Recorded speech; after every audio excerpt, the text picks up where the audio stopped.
Par rapport à 1850, aujourd'hui, alors aujourd'hui, c'est pas aujourd'hui d'ailleurs, parce que c'est forcément, il y a, je sais pas, il y a, ça doit être les chiffres qu'ils ont, on est en 2014, ils ont travaillé en 2013, ça doit être des chiffres pour les derniers qui sont de 2010, hein, 2010-2011. À cette époque-là, on était déjà sur un réchauffement climatique de 0,85 degrés Celsius. Déjà. Et avec le fait qu'on était dans un facteur où ça s'accélérait. Les 3 dernières décennies sont probablement aussi les plus chaudes depuis 1400 ans. Alors bon, il y a des phénomènes, donc là, il détaille un peu dans ce premier volet du rapport l'ensemble des conséquences, j'en ai un petit peu parlé, mais l'élévation du niveau des mers est due à 2 choses, hein, à la fonte des banquises et des glaciers permanents, et d'autre part à un phénomène de dilatation thermique dû au réchauffement des océans. C'est les 2 facteurs qui expliquent l'élévation du niveau des mers. Comment? Alors, il ne faut pas être mécanique. On n'est pas, aujourd'hui, on n'est pas certain. On sent bien, et ils disent qu'il y a de plus en plus de phénomènes qui sont des phénomènes de perturbation de ce point de vue. Mais le rapport mécanique entre les deux n'est pas, complètement certain. Quoi, hein. Mais il y a des... Oui, vas-y. Oui. Mais par contre, par exemple, pour les groupes corail, qui jadis atténuer un petit peu l'effet des... c'est exact. Là, peuvent avoir un impact, mais ce n'est pas les raz-de-marée eux-mêmes qui sont déclenchés, mais ils sont de plus en plus... moins protecteurs, oui. Parce qu'en fait, les bancs de corail... Les corails sont les bancs de corail, la vie, parce que c'est des espèces vivantes, hein, et le réchauffement climatique, le réchauffement des mers, les met en péril du point de vue de leur vie. Et ça a des conséquences, effectivement, parce que les bancs de corail jouaient dans beaucoup d'endroits du monde, notamment dans l'océan Pacifique, jouaient un rôle protecteur par rapport aux côtes. Alors là, ce schéma-là, vous voyez monter là... Alors, les ppm, hein, qu'est-ce que c'est? Les parties par million, c'est ce qui permet de mesurer la concentration de CO2 dans l'atmosphère. Donc l'idée, quand je vous ai dit 2 degrés Celsius, ça correspond au fait de ne pas dépasser 450 parties par million de concentration de gaz à effet de serre dans l'atmosphère. 450, c'est la limite. Au-dessus de 450, on sait qu'on dépasse les 2 degrés Celsius de réchauffement. Il y a un rapport très précis entre la concentration de gaz à effet de serre, ça ils ont bien travaillé là-dessus, et le réchauffement climatique moyen de la Terre. Vous voyez là, parce qu'on est capable de mesurer les parties par million qu'il y avait dans l'atmosphère en analysant notamment les calottes glaciaires en faisant comment on appelle ça, du carottage, oui, du carottage. Et en faisant du carottage, on va remonter dans le temps et voir quelle était la concentration de gaz à effet de serre dans l'atmosphère. Et donc, vous voyez, c'est la courbe que vous voyez. On tournait donc entre 200, 250, enfin 180 et 280 pendant... là, on remonte loin, hein, puisqu'on remonte à 800 millions d'années avant notre ère. Hein. Donc c'est avant aujourd'hui, donc c'est pas hier. Hein. Et vous voyez qu'en très peu de temps, là, la façon dont ça a augmenté, vous voyez le rapport avec l'existence de l'Homo sapiens. On voit l'homme de Néandertal a vécu beaucoup plus longtemps que l'Homo sapiens. Est-ce que nous vivrons aussi longtemps que l'homme de Néandertal? Il va falloir qu'on change d'attitude. Hein.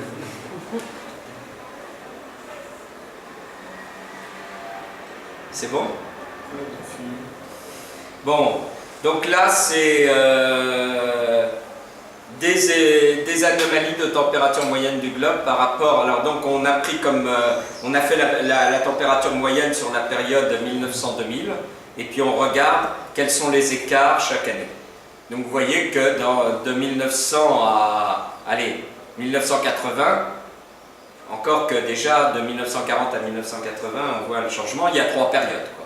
De 1900 à 1940, on est bien en dessous de la moyenne sur le XXe siècle. De 1940 à 1980, ça commence à osciller autour, mais depuis 1980, la courbe est à la hausse. Il y a un facteur là il y a eu la crise économique a eu un facteur de ralentissement de l'émission de gaz à effet de serre, parce qu'elle a ralenti la consommation de pétrole et de charbon. Donc, mais ça continue quand même à progresser.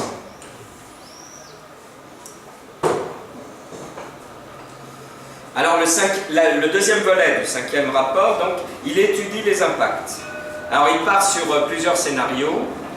Il prend le scénario où on arrive à maîtriser à 2 degrés Celsius, et il prend le scénario, on est aujourd'hui sur la base, si on projette la façon dont ça se passe actuellement, on est sur une élévation au XXIe siècle par rapport à 1850 de 4 à 6 degrés Celsius. De 4 à 6 degrés Celsius. Et avec ce que je vous ai dit qui n'est pas mesuré, quels sont les impacts des boucles de rétroaction. Donc ce que conclut le GIEC de ce deuxième volet d'étude des impacts, c'est qu'il y a une probabilité aujourd'hui d'impact grave, irréversible et étendu. Alors quels sont ces impacts? Les pays du Sud, là on retrouve l'inégalité entre les principaux responsables et ceux qui vont en souffrir le plus. Les pays du Sud sont davantage exposés à l'insécurité alimentaire. Baisse globale des ressources des océans, je ne sais plus quel est le mot savant en français, maïélétique ou je ne sais plus quoi, mais enfin c'est le nombre de poissons et d'espèces et de quantité de poissons présents. Halieutique, voilà, merci bien. Merci bien, je ne retiens jamais ce mot barbare. Donc ces ressources-là en diminution, notamment autour des tropiques. Les pays du Nord seront moins touchés, on est toujours dans les inégalités. Espèces, voilà, dans les latitudes moyennes et hautes. Sur les productions de céréales, la production mondiale va baisser. Mais par contre aussi des déplacements. Si en Sibérie le permafrost fond, eh bien, ils auront la possibilité de produire des céréales de manière plus importante. Par contre, les pays africains, notamment de l'Afrique subsaharienne, vont être encore plus touchés sur tout ce qui est céréales. Est-ce que ça ne compense pas entre le nord et le sud? Parce que la production non, globalement, leurs études montrent globalement une baisse. Une baisse globale, avec par contre des régions où ça augmente et les autres où ça baisse. Pour les pays du nord, s'il y a les 2 degrés et plus, parce que la production céréalière ne va pas augmenter. Si. Est-ce que cela ne compense pas la réduction de la production dans le sud? Non. Enfin, là, moi, je ne suis pas agronome de ce point de vue. Et là, c'est des agronomes qui ont fait des projections. Donc là, globalement, non. Globalement, on est sur une baisse mondiale de ce point de vue. Est-ce qu'il y a des modèles de projection, qui montrent que ces pays vont gagner de réchauffement climatique? Mais je suis d'accord avec vous. Comment voulez-vous, si ces pays vont gagner de réchauffement climatique, comment voulez-vous que lutter contre le réchauffement climatique?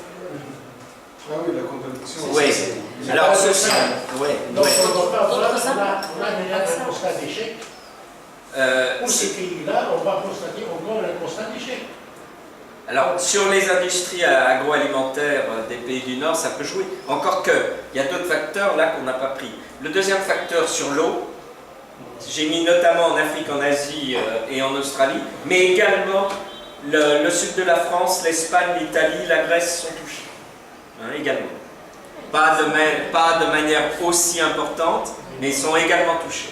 Donc ça, c'est des facteurs qui vont en sens contraire du point de vue de l'agriculture et de l'élevage. Ça pose des problèmes là-dessus. Il y a par ailleurs d'autres rapports qui parlent d'une diminution de la production mondiale de 16%, je ne sais pas à quelle échéance, et la production africaine de 28%. Parce que la Banque mondiale, je ne sais pas si on a des évaluations par ailleurs. Non, moi là je ne suis pas assez spécialiste pour vous le dire. Mais ça doit pouvoir se trouver sur Internet. La Banque mondiale estimé que l'impact sur la production mondiale sera de 16%. Mais au niveau de l'Afrique, il sera de 28%. Oui, ben c'est ce que je vous disais. Ça veut donc dire qu'il y a des pays où ça sera en positif. Non, est-ce que vous pouvez confirmer ces chiffres? Non, je ne peux pas parce que... Comme des rapports, Non, je ne peux pas vous les confirmer parce que je ne les connais pas dans le détail, mais c'est la tendance que je vous dis. Hein. C'est-à-dire globalement une baisse, certains pays une hausse, et les pays du Sud, une baisse importante. Je ne sais pas si vous avez les rapports de la FAO. Vu qu'il y a des pays qui achètent des terres pour les industrialiser, en Afrique par exemple, en Arabie Saoudite, il y a la Chine, Israël, et donc il va y avoir paradoxalement, parce qu'ils vont mettre de grands moyens, ils vont électrifier, ils vont mécaniser et tout, donc il va y avoir une augmentation de la production et d'un autre côté l'augmentation de la pollution. Céréales, etc. Oui, absolument. Ça ne se compense pas. C'est ça. Mais au niveau planétaire, les changements climatiques, il n'y aura pas. L'essentiel, c'est de trouver de la pour toute l'humanité. Absolument. Alors, là, on est sur des études qui sont à partir des situations actuelles. Il est bien évident qu'il y a des choses à modifier. Alors, bon, ça serait un autre exposé et un autre débat important sur la question de l'alimentation. Hein, notamment, par exemple, je voudrais signaler la question des agrocarburants. Les agrocarburants aujourd'hui, et beaucoup des achats de terre sont faits aussi dans ce souci-là, et les agrocarburants sont un facteur aussi de diminution de la production alimentaire, puisqu'on l'utilise. Enfin, tout ce qui est utilisé en agrocarburant de ce qu'on appelle de première génération, c'est vraiment là. Alors, on espère qu'on pourra utiliser les déchets en deuxième ou troisième génération d'agrocarburant, mais actuellement, ça n'existe pas. Oui, absolument. Il y a une déforestation, donc pour cultiver, hein, et ça va diminuer l'oxygène de la planète. Parce que l'Amazonie, c'est un peu... Vous laissez votre pays, vous enverrons l'exposé. Bien, je vais continuer donc. Ça reste au niveau d'un débat. Non, mais derrière, il y a beaucoup de débats, bien entendu. C'est comment on réoriente l'agriculture. Comment on réoriente les productions alimentaires? Comment on réoriente la solidarité entre les pays? Il y a beaucoup de débats derrière. Là, je ne suis qu'en train de vous alerter, de vous alarmer, comme vous avez dit tout à l'heure, et de dire ces questions-là, mais je vais continuer, on reprendra un peu de débat après. Mais ces questions-là sont des questions qui sont des questions essentielles, bien que très souvent, elles dépassent beaucoup de monde, parce que c'est des questions tellement énormes qu'on ne sait pas trop par quel bout les prendre. Mais on y reviendra un petit peu après. Bon, donc davantage de pauvreté. Donc tout ça, là, les impacts que je vous ai mis là, c'est plus mes réflexions ou les réflexions de militants qui analysent. Ça, c'est le rapport du GIEC, hein, qui dit il y aura davantage de pauvreté, il y a un risque de plus de conflits et d'insécurité, parce que les augmentations des déplacements de population, parce que le conflit sur les ressources. Et là, c'est un rapport, je vous rappelle, validé par l'ONU. Est-ce que sont régionalisés? Est-ce que l'impact est régionalisé? Pas dans la synthèse de 30 pages.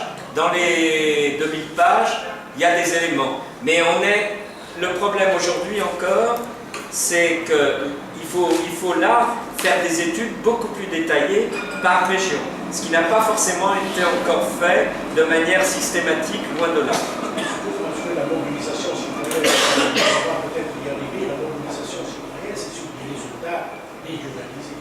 Tout à fait. On ne peut pas être mobilisé. On y revient après, je vous propose, voilà, tout à fait. Non. Mais je vous propose qu'on y revienne après, parce qu'on y reviendra parce que, par exemple, sur la question de la Tunisie, mais sur la question aussi de l'Europe. La question est effectivement là, on pose des alarmes, on indique des problèmes qui sont des problèmes qui vont toucher l'ensemble du monde entier. Maintenant, effectivement, pour être efficace et pour mobiliser, il faut certainement réclamer de la part des gouvernements le fait que les études soient faites et rendues publiques et que le monde associatif et syndical y participe. Et puis d'autre part, de voir de quelle manière la mobilisation citoyenne autour de ces questions-là se fait. On y revient un petit peu après. Bon, donc je passe. C'est des choses que je vous avais déjà dit, mais qui ont l'intérêt d'être dans un rapport officiel, rapport du GIEC. Et le troisième volet, qui est donc la synthèse aux décideurs, qui leur dit, si on continue comme ça, c'est en 2030 qu'on aura dépassé les 2 degrés Celsius de réchauffement, en 2030, alors que c'était en 2100 qu'il ne fallait pas les dépasser. Et si on veut rester aux 2 degrés Celsius, d'ici 2050, il faut réduire de 40 à 70% et ne plus émettre de gaz à effet de serre supplémentaires à la fin du XXIe siècle. Donc avoir trouvé la manière d'avoir un bilan d'émissions qui soit à zéro. On peut en émettre, mais en même temps, on en recapture et il y a la diminution dans l'atmosphère. Mais que le niveau de gaz à effet de serre dans l'atmosphère ne bouge plus. C'est donc tous les secteurs économiques qui doivent être touchés. C'est pas, on ne peut pas dire on fait un effort dans tel secteur seulement. C'est dans 3 directions. C'est l'efficacité énergétique. Efficacité énergétique, ça veut dire qu'avec l'énergie qu'on utilise, on est plus efficace. Donc on utilise moins d'énergie pour le même résultat. On modifie la fabrication d'énergie. Donc on multiplie l'énergie qui est l'énergie non carbonifère, donc qui n'est ni charbon, ni pétrole, ni gaz. Alors là, le GIEC dit, et pour un écologiste comme moi, ça pose problème, il dit, ça peut être les énergies renouvelables, toutes les énergies renouvelables, ça peut être le nucléaire. Alors le nucléaire pose beaucoup d'autres problèmes dont on pourrait discuter, mais ce n'est pas le sujet. Mais dans le rapport du GIEC, c'est mis comme ça. Donc c'est pas un rapport d'écolo, hein, le rapport du GIEC. Ça n'empêche que c'est une énergie. Comment? Le nucléaire, c'est une énergie. C'est une énergie qui ne produit pas de gaz. Alors, on pourrait... Je vous propose qu'on ne prenne pas ce débat-là, mais je veux bien revenir sur un débat sur le nucléaire une autre fois. Mais c'est un autre débat, hein, le nucléaire. Mais je veux pas le fuir, hein, mais c'est un autre débat. Parce qu'il pose beaucoup de problèmes. Il pose le problème de la ressource en uranium. Il pose le problème du risque, bien sûr. Il pose le problème des déchets nucléaires, qui sont des déchets là pour des siècles. Et qu'on ne sait pas aujourd'hui, qu'on ne sait pas stocker de manière sûre. Et bon, et on a des savants français, enfin des ingénieurs français, qui ont fait un calcul de probabilité sur les risques en France d'un accident nucléaire du même style que ceux de Fukushima ou de Tchernobyl. Et quand ils ont un raisonnement très simple. Ils disent comment est-ce qu'une entreprise d'assurance calcule ses primes d'assurance pour les voitures. Ils prennent le nombre de voitures qui circulent, ils prennent le nombre d'accidents, le coût moyen de chaque accident, et puis ils font le total, ils rajoutent bien entendu leurs bénéfices dessus, et ils en déduisent le montant des primes d'assurance. Si on fait le même raisonnement sur le nucléaire, on regarde le nombre de centrales nucléaires existantes, le nombre d'accidents, et on en a eu 3 majeurs, Three Mile Island, Tchernobyl et Fukushima. Des incidents de niveau inférieur qui donc n'ont pas provoqué de pollution extraordinaire, radioactive extraordinaire, il y en a eu d'autres. Mais des majeurs, il y a eu ces 3-là. Eh bien, si on fait des calculs de projection pour la France et qu'on donne le nombre de centrales nucléaires qu'on a en France, dans les 20 ans, on a un accident du même ordre que Tchernobyl. Si on raisonne comme une compagnie d'assurance.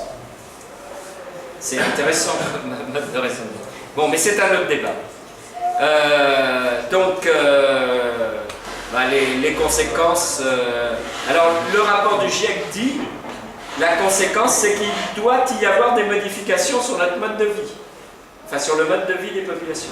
Par contre, ils ne rentrent pas dans le détail, dans la synthèse de ce que ça peut être.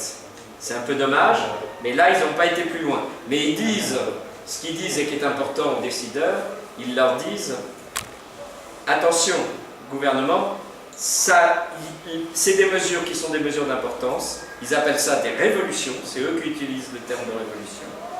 Et ils disent, et ça a des implications sur les modes de vie. C'est ce que je vous disais au début. La question n'est pas que de changer des politiques publiques, c'est à tous les niveaux que la question se pose. C'est au niveau des politiques publiques nationales, c'est au niveau des politiques des collectivités locales, c'est au niveau des industries, bien sûr, et c'est au niveau aussi des citoyens, du mode de vie. Et plus on attend, ils disent aussi dans le rapport, puisqu'ils disent attention, c'est qu'on n'est pas du tout sur une trajectoire qui nous emmène à 2 degrés Celsius de réchauffement, puisque dès 2030, et ils disent, plus on attend, plus les efforts seront extrêmement pénibles.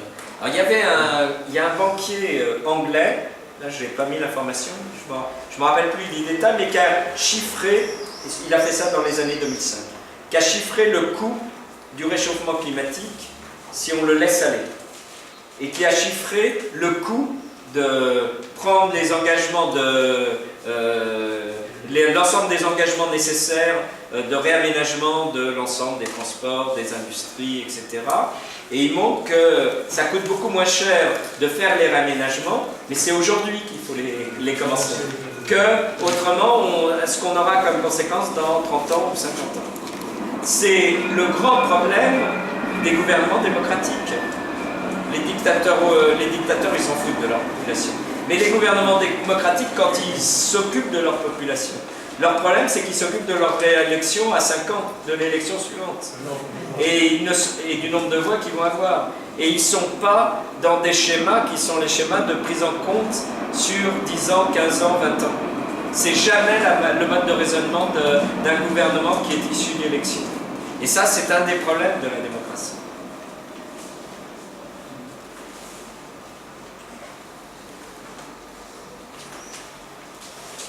Bon, ça, je vous ai déjà dit. Tout ça, c'est des choses que je vous ai déjà dit. Bon, je les répète parce que souvent, c'est de la répétition que les idées passent, hein, mais voilà. Alors, la partie sur les conférences de parti. Ah oui, je parle déjà depuis 1 heure. Hein. Donc, COP, hein, ça veut dire conférence des partis. C'est le sigle en français. Alors, donc, la COP 15 a eu lieu en 2009. La COP 15 devait prendre des engagements sur la période 2012-2020. La COP 15 s'est terminée sur un échec. Après, vous avez eu la COP 16 à Cancun, la COP 17 à Durban, la COP 18 à Doha, et on arrive à la COP 19 qui vient d'avoir lieu, du 11 au 24 novembre 2013. Cette COP 19 avait 2 engagements à prendre. Déterminer les fonds, ce qu'on appelle le fonds vert, c'est-à-dire le fonds d'aide aux pays du Sud, donc aux pays les moins responsables du réchauffement climatique, et d'une aide qui à la fois leur permette de se développer proprement et à la fois aussi leur permette ce qu'on appelle la résilience, c'est-à-dire leur permettre de s'adapter aux conséquences déjà existantes du réchauffement climatique. Donc ils devaient définir les modalités d'alimentation du fonds vert, définir les modalités de répartition. Et ils devaient indiquer non pas parce que la période qui vient, c'est la période 2020-2030, qui va être l'objectif de la COP 21 à Paris. Mais ces engagements, c'était de définir quelles étaient les règles. Est-ce que c'était des engagements de type obligatoire? Comment est-ce qu'on mesurait le fait qu'ils étaient respectés ou pas? Que l'ensemble des gouvernements se mettent d'accord là-dessus. Sur ces 2 points, la conférence de Varsovie a été un échec de nouveau.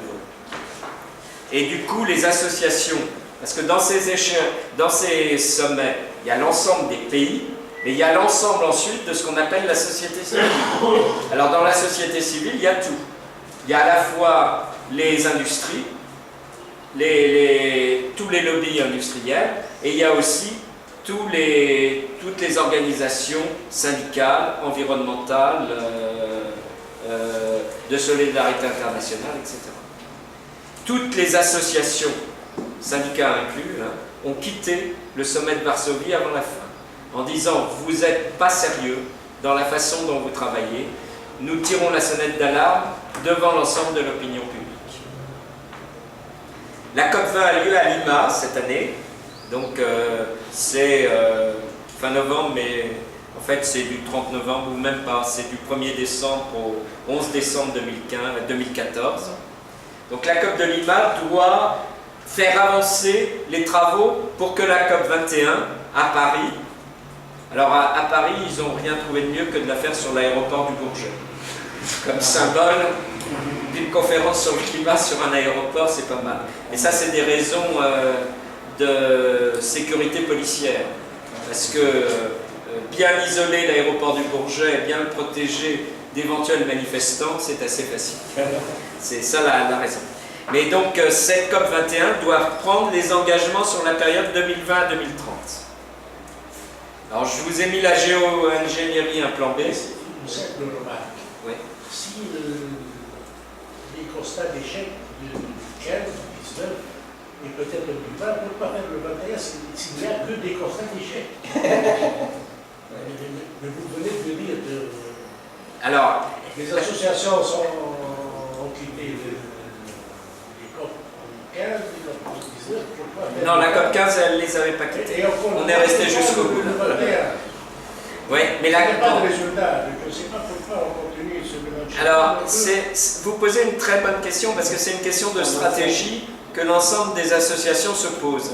Mais elles n'ont pas fait leur deuil encore, parce que faut voir ce que ça veut dire, ces échecs répétés. Peut-être que la stratégie est mal orientée, qu'on n'a pas fait une bonne stratégie pour l'avenir, que les constats d'échec sont... Ben écoutez, je vous propose qu'on garde la question, on en discute après. Hein. C'est important. Bon, la géo-ingénierie, je ne vais pas rentrer trop dans le détail, mais c'est des réflexions un peu folles, je dirais, mais de se dire, on n'est pas capable de maîtriser l'émission de gaz à effet de serre, est-ce qu'on peut trouver des solutions scientifiques pour capter le gaz à effet de serre émis? Alors, c'est des savants, hein, il y a X des chercheurs, oui. Alors, il y en a, mais c'est des savants hein, qui ont écrit là-dessus. Il y a des trucs complètement fous, mais écrits par des savants. Je vais vous donner deux exemples complètement fous. Il y en a un premier qui a dit, si on était capable d'écarter un tout petit peu la Terre de l'ellipse qu'elle fait autour du Soleil, un tout petit peu, mais de pas grand-chose, ça suffirait à résoudre le problème de réchauffement climatique.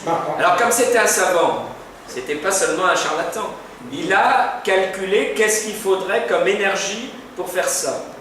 Puis il a dit, en conclusion de son étude, il a dit, là actuellement, alors je ne sais plus le chiffre, hein, j'ai pas les chiffres en tête, mais c'est plusieurs dizaines d'années de l'ensemble de la consommation énergétique de la planète qu'il faudrait, même plusieurs centaines, je ne sais pas, mais un chiffre considérable.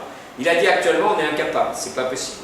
Mais avec la fission nucléaire, si on arrive à mettre au point la fission nucléaire, on aura peut-être l'énergie nécessaire.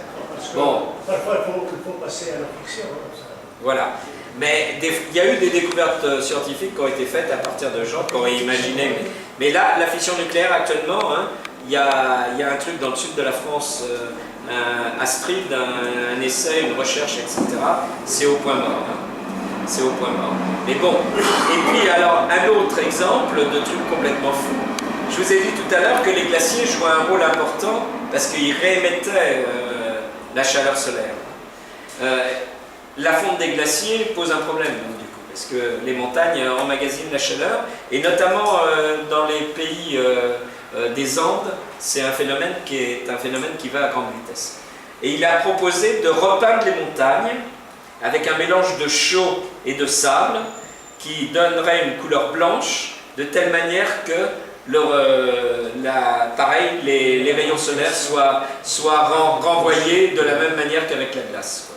Voilà deux. Alors par contre, il y a des solutions qui ont été envisagées sur lesquelles il y a déjà eu des investissements importants, mais qui malheureusement se sont également soldés par des échecs. La première, c'est les océans sont capteurs de CO2 de manière extrêmement importante. Et donc la recherche était de trouver des mécanismes en mettant dans les océans des substances qui permettraient à l'océan de capter beaucoup plus de CO2. Parce que le CO2 capté par les océans